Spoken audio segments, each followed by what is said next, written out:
Hi everyone.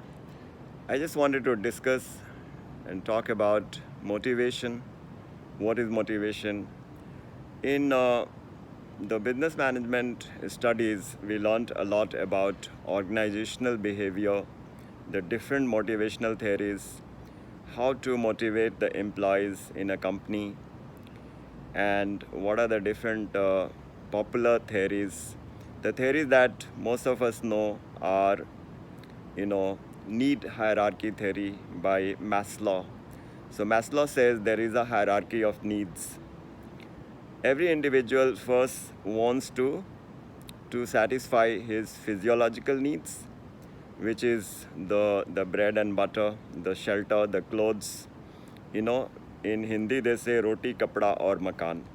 So first we try to to uh, to get that, and once that is taken care of, the physiological needs, the next level of needs is, according to Maslow, is the need for security.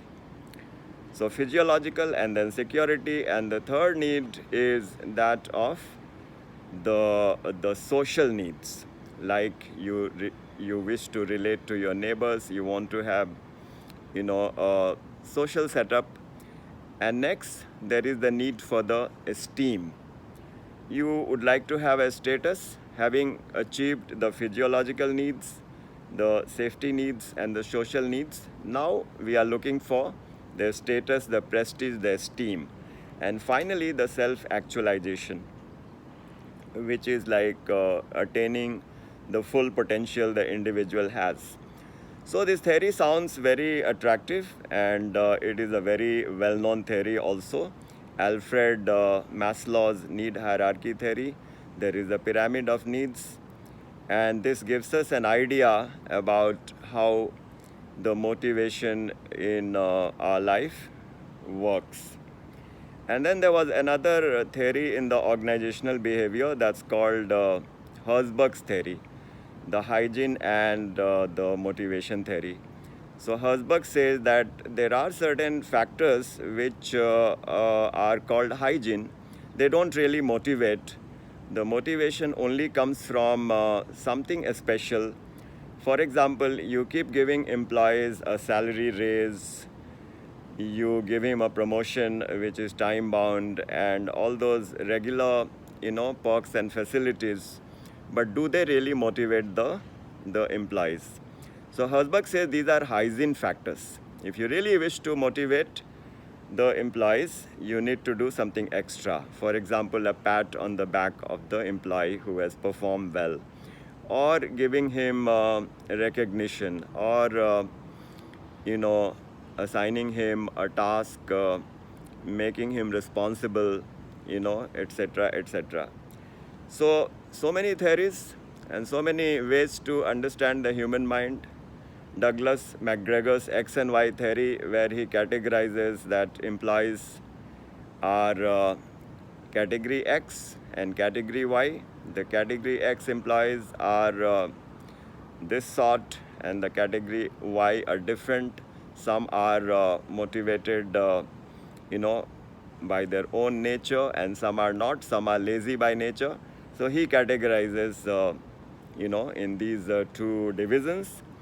And also we have psychoanalytical theories. For example, the Freudian theory, which is about the id, ego, and superego. Now, Sigmund Freud, the psychoanalyst, he says that, we have some untamed desires which we develop, as a natural human tendency. And then there are norms which, have a controlling effect on us. And then there is a gap between the two. So he calls one the id, the other the superego, and the gap between the two he calls ego. Similarly, there are so many other theories. Victor Vroom's theory.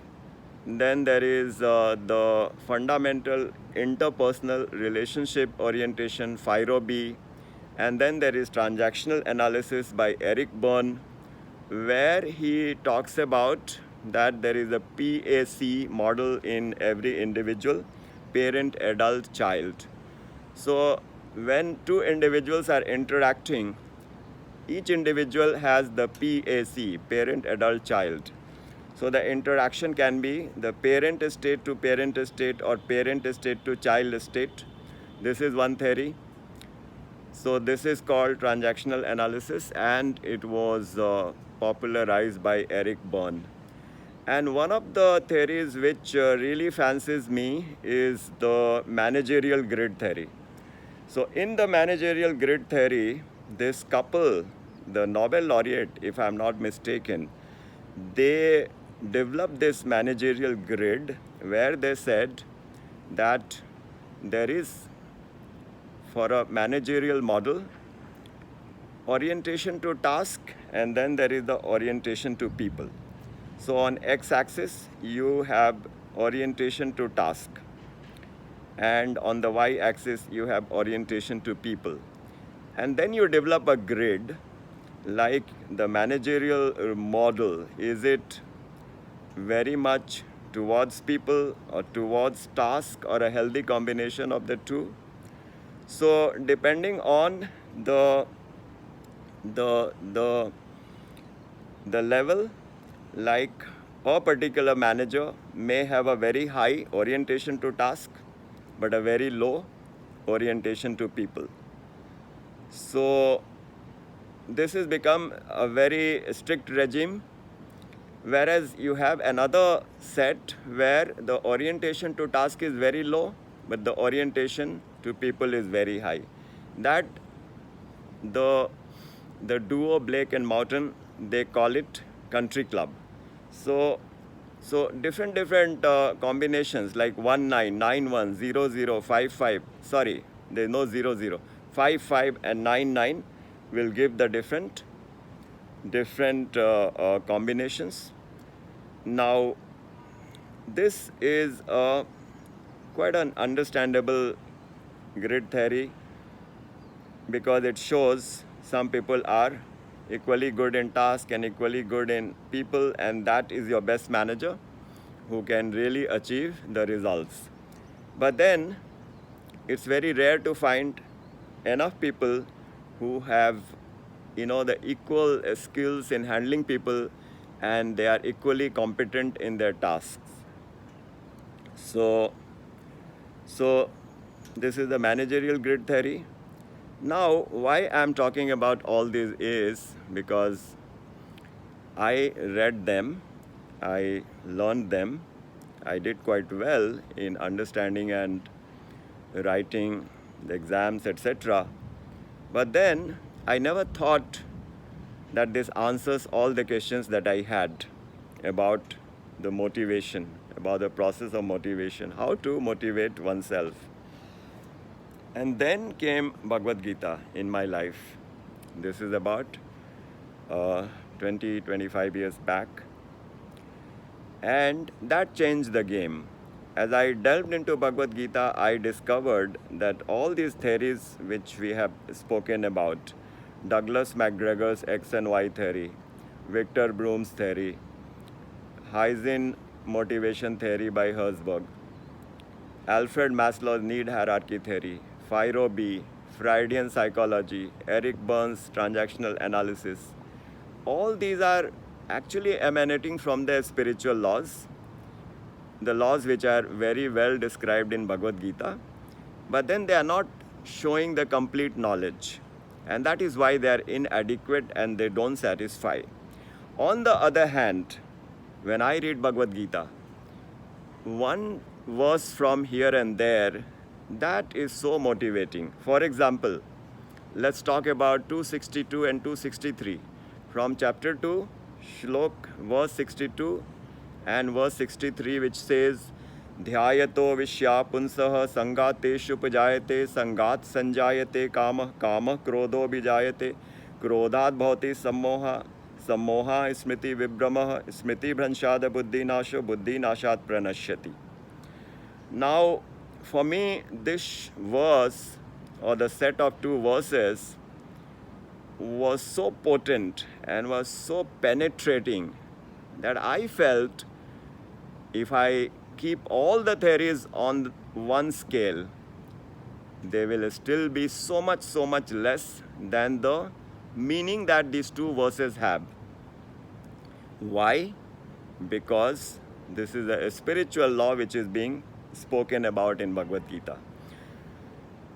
How we motivate ourselves, how the desires prompt us to do our actions, what leads to desire, and how the desires, when they get fulfilled, what happens, and what happens when the desires don't get fulfilled. So these two verses, in very brief, abbreviated lines, convey the meaning so well. The verse says that the desire needs to be controlled, because if the desire is misplaced, and if it is impractical, if it is not spiritual, then it is not going to be very exciting. It is not going to give us the contentment that we are seeking. So, for example, how we develop the desire? By contemplation. So we contemplate, okay, if this happens, this is what is going to satisfy me. Let's say we are talking about a promotion. We want the promotion and we work for it. And the contemplation is, if I get promoted to this post, this is what will happen. This will give me contentment. This will give me happiness. But this spiritual law says that when the promotion has taken place, the outcome has been achieved, it has not made us contented. It has actually led to some other goals. And this cycle keeps repeating, whether whatever be the case, in whatever material acquisition, this is the problem, that we never get satisfied. And because we don't get satisfied, we are not happy even after achieving that particular goal. We want more and more and more and more. For example, the millionaire did not get satisfied when he earned the billion, or the billionaire did not get satisfied until he earned 10 billion. And that quest continues forever. Is that the way to remain blissful, remain happy? Why not? Why not remain contented? Even though we don't dilute our efforts. Because the moment you say you are desireless, that does not mean you have become inactive. Desireless in the sense that your happiness is not dependent on achieving something material. So when I read this, that this verse is saying, you do your best, don't compromise on the efforts. Whatever minimum efforts you need to put in, you must put in. And you set an example of being a good employee, a good citizen, a good family member. But then the outcomes, don't let it decide your happiness. You remain neutral irrespective of the outcome. Otherwise, if we have contemplated that this is what will give me happiness and pursued our goal, and when the outcome is achieved, we will become greedy. And when the outcome is not achieved, we will become frustrated and we will become angry. So once again, I want to say that we may read a number of theories of motivation, but these verses in Bhagavad Gita, which I am trying to learn for my Formula 44 meditational programs and sharing with everyone, is so amazing. It's so amazing. Let's talk about it a little more in the next video.